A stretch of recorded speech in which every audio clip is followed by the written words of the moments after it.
सुस्तामा आइपुगेका छौँ। सुस्ताको यो सस्पेन्सन ब्रिज, यो सुस्तामा बनेको सस्पेन्सन ब्रिजले यो क्षेत्रमा कायापलट गरेको देखियो। नत्र यो ठाउँमा आउन एकदमै गाह्रो, कुनै विकल्पै थिएन।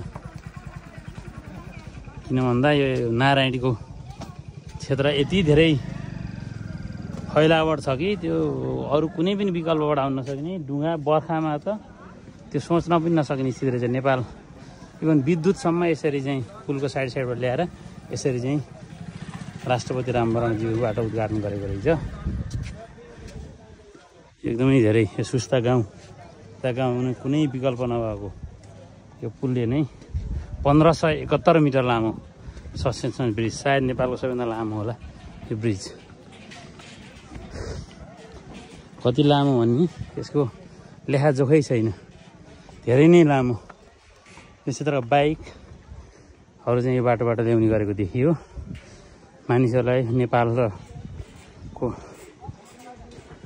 पारिको र यो ठाउँलाई जोड्ने अरू कुनै विकल्प पनि देखिएको थिएन। धेरै नै लामो रहेछ होइन। यो 15-20 वटा यिनी पिल्लर छन्। फैलावट कति छ भने त्यो बर्खामा आउँदा यो समुद्र जस्तै देखिन्छ अरे। फैलावट कति हो, कति छ कति फैलावट, कुनै यसको सीमै छैन। यो पुलको साइडबाट विद्युतको तार लिएर यस्तो गरेर हो भनेर विद्युत जोडेको छ नेपाल विद्युत प्राधिकरणले। यो ब्रिज एकदमै लामो र यो ठाउँको लागि एकदम जरुरी देखियो। नभए काठका डुङ्गाबाट पार गर्नुपर्ने बाध्यात्मक अवस्था रहेको, जसले गर्दा ज्यान जोखिममा पनि पर्न सक्ने देखिएको। यसरी बाइकहरू चाहिँ इन्डिया नेपालका बाइकहरू चाहिँ यो बाटो आउने गरेको देखियो। नारायणीको फैलावट देख्न सकिन्छ कति छ, कति छ हेर्नु त। यसरी मान्छेहरू यो पुलबाट ओहोरदोहोर गर्ने। यो एकदमै सस्पेन्सन ब्रिज धेरै नै लामो, सायद नेपालको सबैभन्दा लामो सस्पेन्सन ब्रिज यही नै होला। अब नारायण मान्छेहरूले बाइक सबै हिँडै भिड बाइकहरू एकदम धेरै आएको देखियो। उहाँ स्टिमर चलेको देखिन्छ, पर्यटन टेवा परेको देखिन्छ होइन।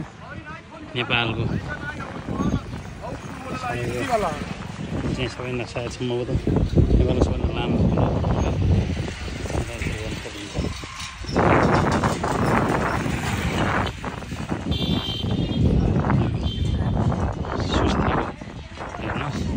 नारायण नदी यस्तो छ। यति ठुलो फैलावट सायद कमेन्ट कति छ। यो पुल 1.5 किलोमिटर लामो। आधासम्म बाइक राखेर हामी आधा हिँड्दै आएका छौँ। एरिया चाहिँ यति धेरै छ। यति पारी त्यो सुस्ता गाउँ हो, त्यो पारी हो। यता चाहिँ अर्को गाउँ सिरानी हो के भन्ने है।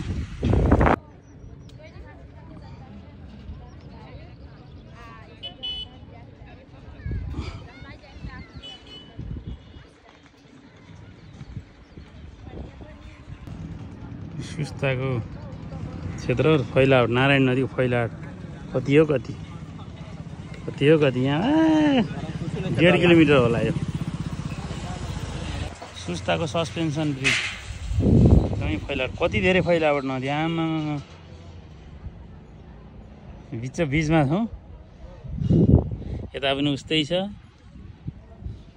सुस्तामा यो पुल बन्नुभन्दा पहिला चाहिँ बिजुली थिएन। यो पुल बनिसकेपछि यसरी यहाँबाट बिजुली यसरी लिएर गएको छ। यो पुलबाट साइडबाट चाहिँ बिजुली लिएर गएर यसरी चाहिँ सप्लाई गर्दै लिएर गएको छ। यसरी बिजुली साइडबाट लगेको छ। यो सुस्ता क्षेत्र हो होइन। सुस्ताको सस्पेन्सन ब्रिज एकदम लामो, एकदमै लामो सुस्ता क्षेत्रमा छौँ हामी। सुस्ता नदीमाथिको यो पुलबाट म चाहिँ स्टिमर खिचिरहेको छु। मान्छेहरूको एकदमै धेरै छ।